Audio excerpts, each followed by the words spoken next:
மறைந்த முதலமைச்சர் ஜெயலலிதா விட்டு சென்ற செல்வாக்கை பாதுகாக்கும் வகையில் அதிமுக அமைச்சர்கள் மற்றும் எம்எல்ஏக்கள் செயல்பட வேண்டும் என்று சென்னை மாநகர முன்னாள் மேயர் சைதை துரைசாமி கோரிக்கை விடுத்துள்ளார்.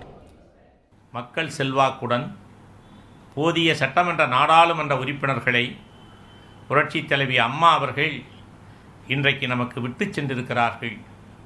இந்த செல்வாக்கை இங்கே நம்மில் இருக்கின்ற யாரும் பெற முடியாது என்றாலும் அவர் ஈட்டி வைத்திருக்கின்ற செல்வாக்கிற்கு, ஆதரவுக்கு, மக்களின் நம்பிக்கைக்கு சேதாரம் இல்லாமல் பார்த்து கொள்ள வேண்டும்.